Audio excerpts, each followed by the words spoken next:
साथियों, बहुत बहुत शुक्रिया आप तमाम लोगों का। वेस्ट एशिया के अंदर जो हालात हैं, आहिस्ता आहिस्ता बैंकों पर भी उनके असरात दिखना शुरू हो गए हैं। और भारत सरकार ने प्राइम मिनिस्टर की जब अपील 10 मई को हुई है, शायद 10 या 9 को थी, 10 मई को गालिबन एक रैली में थे। उससे पहले इलेक्शंस के दौरान उनको इस बात का ख्याल नहीं आया, लेकिन जब उन्होंने अपील की तो इसका असर आहिस्ता आहिस्ता दिखना शुरू हुआ। एक पैनिक क्रिएट हो गया और अभी भी पेट्रोल, डीजल और गैस की कमी कई एक जगहों पर, अगरचे जम्मू कश्मीर में कम है, लेकिन पेट्रोल और डीजल को लेकर वो जो खदशात हैं, तहफ़्फ़ुज़ात हैं कि तेल वगैरह बचाया जाए और वो सब। बहरहाल महंगाई काफ़ी ज़्यादा, 2-3 दिन पहले 3 रुपये पेट्रोल और डीजल पर बढ़े। अलग अलग स्टेट्स में वो रेट और ऊपर 100 के पार चला गया, फिर 87-88 पैसे फिर से परसों चढ़ा। लेकिन अब वज़ारत ख़ज़ाना ने फाइनेंस मिनिस्ट्री की तरफ से एक तो सरकारी बैंकों और जो इंश्योरेंस कंपनियां हैं उनको जो एक्सपेंसेस हैं वो कम करने की डायरेक्शंस दे दी गई हैं। इलेक्ट्रिक गाड़ियों का ज़्यादा इस्तेमाल हो इसके लिए कहा गया है, और किफ़ायत शारी अगर हो या इक़दामात ऐसे किए जाएं जहां पैसा कम अज़ कम खर्च हो। दरअसल तवज्जो इस पर दिलाई गई है। इलेक्ट्रिक गाड़ियों की तरफ शिफ्ट करने के लिए कहा गया है प्राइम मिनिस्टर की अपील के बाद। इसके अलावा वेस्ट एशिया में जो बहरान है, सोना वगैरह, वो तो दूर की बात थी। इस वक्त 2 पल की या 2 वक्त की रोटी अगर एक आम भारतीय नागरिक या शहरी को मिल जाए तो शायद इससे बड़ी कोई नेमत नहीं है। लाखों लोग सड़कों पर हैं, लाखों लोग फुटपाथ्स पर हैं, जिनका हम अंदाज़ा भी नहीं लगा सकते। हम तो सोना ख़रीदने वाली कहानी ही दूर रख देते हैं।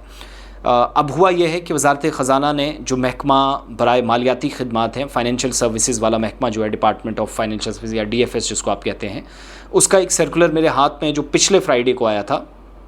पब्लिक सेक्टर बैंकों, इलाक़ाई दही बैंक, सरकारी इंश्योरेंस कंपनियां और जो फाइनेंशियल इंस्टीट्यूशंस हैं उनको सफ़री अखराजात कम करने के लिए कहा गया है। यानी जितने भी एक्सपेंसेस हैं ख़ास तौर से सफ़र के, वो कम किए जाएं और इलेक्ट्रिक गाड़ियों के इस्तेमाल को फ़रोग़ देने की हिदायत दी गई है।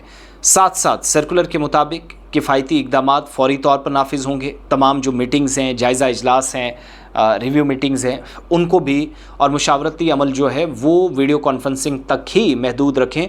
अगर ज़ाती तौर पर किसी अफसर के एहलकार की ज़रूरत हो तो तभी आए, अदरवाइज़ बिल्कुल भी नहीं।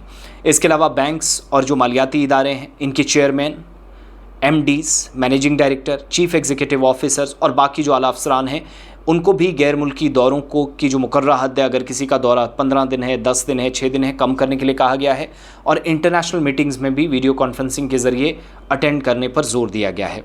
सर्कुलर के मुताबिक इदारे अपने जो ज़ेर इस्तेमाल पेट्रोल और डीज़ल की गाड़ियाँ हैं वो फेस्ड मैनर में इलेक्ट्रिक गाड़ियों में शिफ्ट करें, मुंतकिल करें।